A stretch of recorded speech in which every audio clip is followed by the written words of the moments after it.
एक बूढ़ी औरत को उसका बेटा भूखी प्यासी मरने के लिए एयरपोर्ट पर छोड़ जाता है।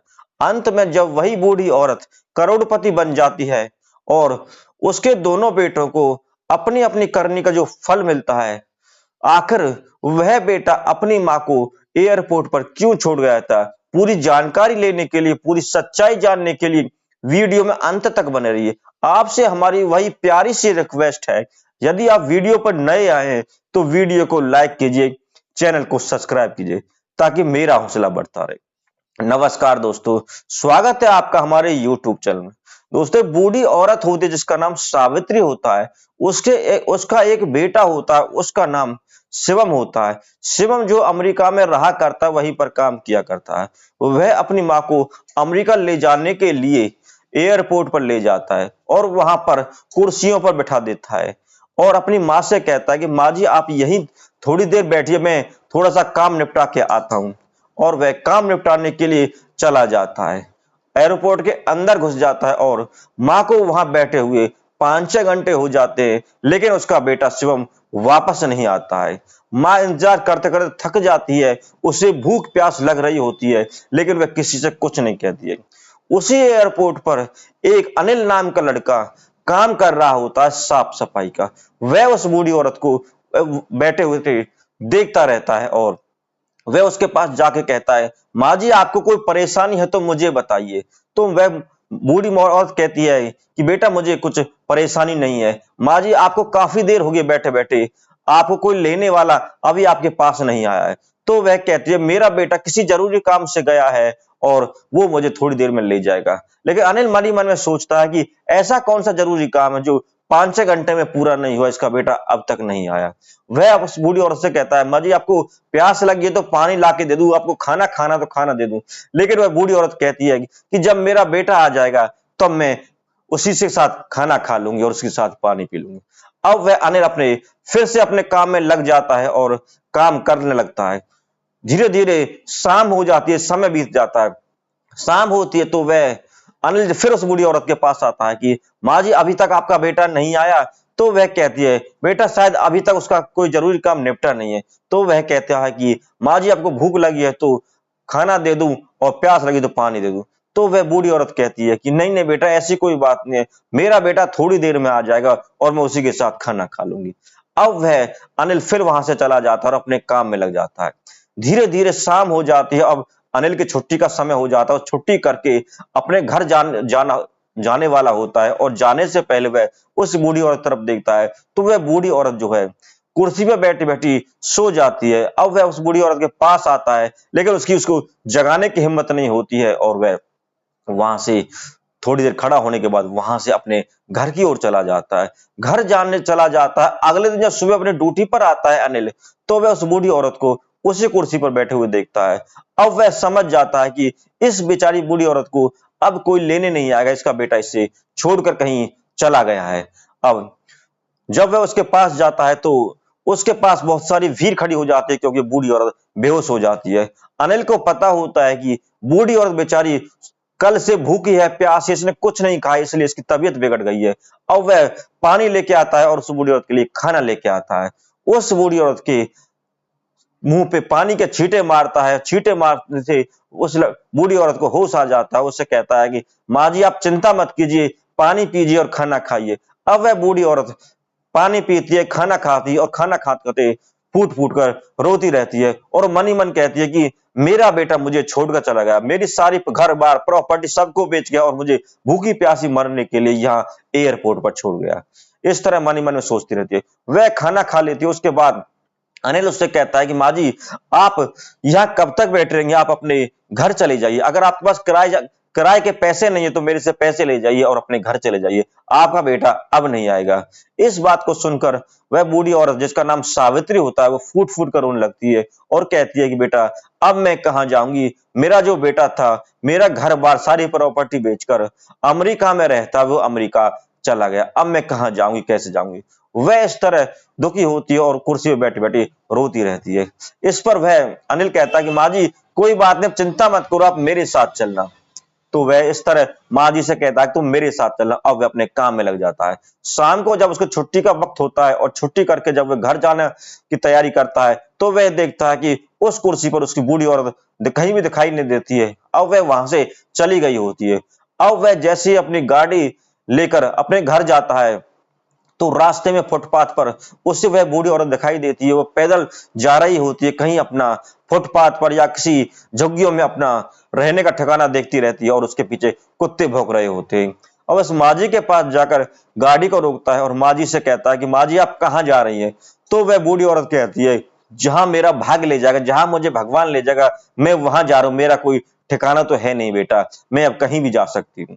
तो वह कहता है कि अनिल कहता है कि माँ जी आप कहीं भी क्यों जाएंगी, आप मेरे साथ मेरे घर चलिए। तो वह बूढ़ी औरत कहती है बेटा तू क्यों मुझे अपना बोझ घर में बोझ बना रहा, मैं तो ऐसे ही जहां चली जाऊं, जब मेरा सगा बेटा मेरा अपना नहीं हुआ, तू मुझे क्यों अपने घर ले जा रहा है? तो वह कहता माँ जी ऐसी कोई बात नहीं, आप मेरे घर चलिए।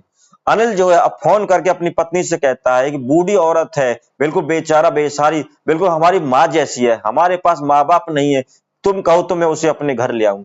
तो वह अनिल की पत्नी कहती है आप बेफिक्र होकर उस माँ जी को अपने घर ले आइए, हम उसकी बहुत अच्छे से देखभाल करेंगे और सेवा करेंगे और उसी साथ रहेंगे।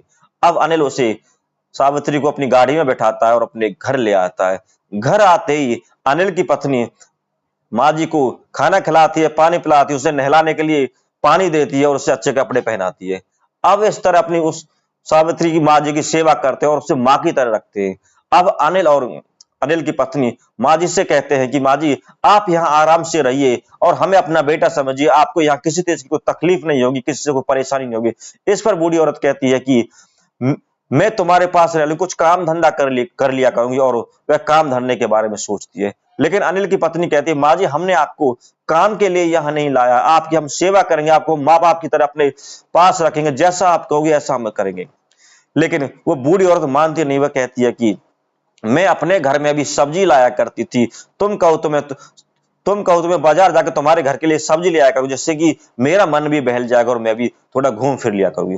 अब जो अनिल की पत्नी होती है वह इतना जिद करने पर कहती है ठीक है माँ जी आप बाजार से जाके सब्जी ले आया करो। वह भी सोचती है कि इस बूढ़ी और जो बेचारी है ये घर में पड़ी पड़ी परेशान हो जाएगी, ये घर से बाहर निकलेगी, इसका भी थोड़ा मन लग जाएगा। अब जो सावित्री रोजाना रोजाना घर से जाती पैसे लेकर और वहां से सब्जी ले आया करती थी। एक दिन उसे रास्ते में एक टिकट बेचने वाला मिलता जो लॉटरी की टिकट बेचा करता। उसने उस लॉटरी वाले से टिकट खरीद लेती है और टिकट लाकर अपनी नए बेटा जो अनिल होता है उसकी पत्नी को दे देती है। वह कहती है बेटी इस पर लॉटरी को संभाल के रखना, शायद हमारा भाग उदय हो जाए और हमारी ये लॉटरी लग जाए। तो पत्नी कहती है कि अनिल की पत्नी कहती है कि माँ जी ऐसी कहाँ लॉटरी लगती है, आप बेकार क्यों ले आए? लेकिन वह माँ जी के कहने पर उस लॉटरी को संभाल कर रख लेती है। अब जो सावित्री माँ होती है वो रोजाना सब्जी लेने के लिए जाती है और रोजाना उस लॉटरी वाले से एक एक टिकट खरीद के ले आती है और उस बहू को दे देती है। इस तरह पूरे 30 टिकट वो खरीद के ले आती है और 30 टिकटें उस बहू को रखने के लिए देती है। एक दिन जब वह सब्जी लेकर आ रही होती है तो लॉटरी वाला बोलता है माँ जी आज रात को जो लॉटरी किए हैं इनका इनाम घोषित किया जाएगा, इनके नंबर बोले जाएंगे, आप इस चैनल पर टीवी में देख लेना और इतने बजे ये प्रोग्राम आएगा। इस तरह वह सावित्री को सारी बातें बता देता है। अब जो है सावित्री अपने घर आती है, अपनी बहू से कहती है कि इतने बजे इस चैनल पर इन टिकटों के इनाम घोषित किए जाएंगे और हम इस प्रोग्राम को देखने के लिए मुझे टिकट वाले ने बोला है। तो वह दिए हुए समय पर अपनी बहू से टीवी चलाती है, उस चैनल पर करवा लेती है। अब वो जो प्रोग्राम चलता रहता है वहां वो टिकटों के नाम घोषित करता है, नंबर बोलता रहता है। धीरे धीरे तीसरा नंबर बोला जाता है, दूसरा नंबर बोला जाता है और पहला नंबर भी बोल दिया जाता है, जो कि वह बोलने वाला गलत नंबर बोल देता है। अब तीनों नंबरों में से उस बूढ़ी औरत की एक भी लॉटरी नहीं लगी थी। जब वो पहला नंबर बोल देता है और नंबर मिलाते हैं तो लॉटरी नहीं लगती है। तो अनिल की पत्नी होती है माँ जी ये तो बेकार की टिकट है, कोई लॉटरी नहीं लगती है, वो टिकटों को फाड़ने वाली होती है। तभी वो टिकटों का जो नंबर बोल रहा था टीवी में वो आदमी कहता है कि हमको पहले इनाम को बताने में थोड़ी सी मिस्टेक हो गई, इस नंबर को दोबारा से बताते हैं। और वे दोबारा से जब नंबर बताते हैं उस बूढ़ी औरत की लॉटरी लग जाती है। लॉटरी भी कोई छोटी मोटी नहीं, एक पूरे 10 करोड़ की लॉटरी लगती है। जिस लॉटरी को लगते ही दोनों सास और बहू उछल कूदते हैं और हंसी से उनके घर में हंसी का माहौल बन जाए तो बहुत खुश हो जाते हैं दोनों दोनों सास बहू एक दूसरे के गले लग जाती है और करोड़पति बन जाती है। अब शाम को जब अनिल अपने घर आता है तो अनिल जब उन सास बहू को हंसी खुशी देखता है तो वह कहता क्यों क्या हुआ, दोनों सास बहू आज बहुत खुश है, कोई खजाना मिल गया क्या? तो अनिल की पत्नी कहती है कि माँ जी की लॉटरी लगी है, वो भी छोटी मोटी नहीं, पूरे 10 करोड़ की। अब अनिल भी खुश होता है, तीनों बहुत खुश होते हैं और खुशी का पूरे घर में माहौल होता है। अनिल जो है अपनी माँ को लॉटरी लेकर वहां चला जाता है जहां लॉटरी के पैसे मिलते हैं, वह उधर जाके लॉटरी के पैसे ले आता है और पैसे लेने के बाद 10 करोड़ रुपए उनके पास आ जाते हैं। अब अनिल और उसकी माँ और उसकी पत्नी एक सुंदर सा अच्छा सा घर खरीदते हैं और घर खरीदने के बाद उस घर में रहने लगते हैं। अब लॉटरी लगने की खबर अखबारों में, टीवी में और सोशल मीडिया पर वायरल होने लगती है, सोशल मीडिया पर बिखरने लगती है। इस खबर को सुनकर जो उस बुढ़िया का असली बेटा शिवम होता जो अमेरिका में रहता, वह जब इस खबर को सुनता है तो वह अपनी माँ से मिलने के लिए इंडिया आ जाता और उस बताए हुए एड्रेस पर पहुंच जाता जहां उसकी माँ रहती है। अब वह वहां आता है और वहां जब गार्ड से कहता है कि मुझे अंदर जाने दो, मैं तो मुझे अपनी माँ से मिलना है, तो उसकी माँ कहती है कि मेरा कोई बेटा नहीं है, मुझे किसी से नहीं मिलना। तो वह शिवम कहता है यदि तुम मुझसे नहीं मिलोगे तो मैं यहीं पर अपनी जान दे दूंगा, यहीं पे मर जाऊंगा और तुम्हारे नाम अपनी मौत कर जाऊंगा। इस तरह वो कहता रहता है, लेकिन शिवम की जो माँ है वो कहती है कि मैंने तुझे जन्म देकर भी मैंने बहुत गलती कर दी, तू मेरा बेटा नहीं है, जो तू मुझे भूखा प्यासा मरने के लिए एयरपोर्ट पर छोड़ गया था, मैं तेरी माँ नहीं हूं। तो वे इस तरह कहती है। अब इन सब बातों फिर वो शिवम कहता है कि तुम दरवाजा खोलो, मुझसे मिलो, नहीं तो मैं यहीं पर अपनी जान दे दूंगा। इन सब बातों को अनिल की पत्नी सुनती रहती है और वह इन सब बातों को देखते हुए पुलिस के पास फोन कर देती है और पुलिस आ जाती है। पुलिस आके शिवम को गिरफ्तार कर लेती है। गिरफ्तार करने के बाद उसे अपने थाने ले जाया जाता है। अब जो सावित्री होती है वो अपने बेटे अनिल और अनिल और उसकी पत्नी के साथ हंसी खुशी रहती है। दोस्तों, ऐसे भी बेटे होते हैं जो आजकल अपनी अपनी माँ बाप को अनाथालय में छोड़ आते हैं। कुछ ऐसे होते हैं जो लालच के कारण जब उनके पास पैसा होता तो उनके पास भागे चले आते, जैसे शिवम भाग के आया था। कुछ ऐसे होते हैं जो अपने माँ बाप की बिल्कुल भी परवाह नहीं करते, जो कहीं जिए कहीं मरे। तो हमारे समाज में ऐसे भी बेटे होते हैं, लेकिन ये हमको दिखाई कम देते हैं क्योंकि लालच सबके अंदर होता है। किसी के अंदर कितना लालच है, किसी के अंदर कितना लालच है।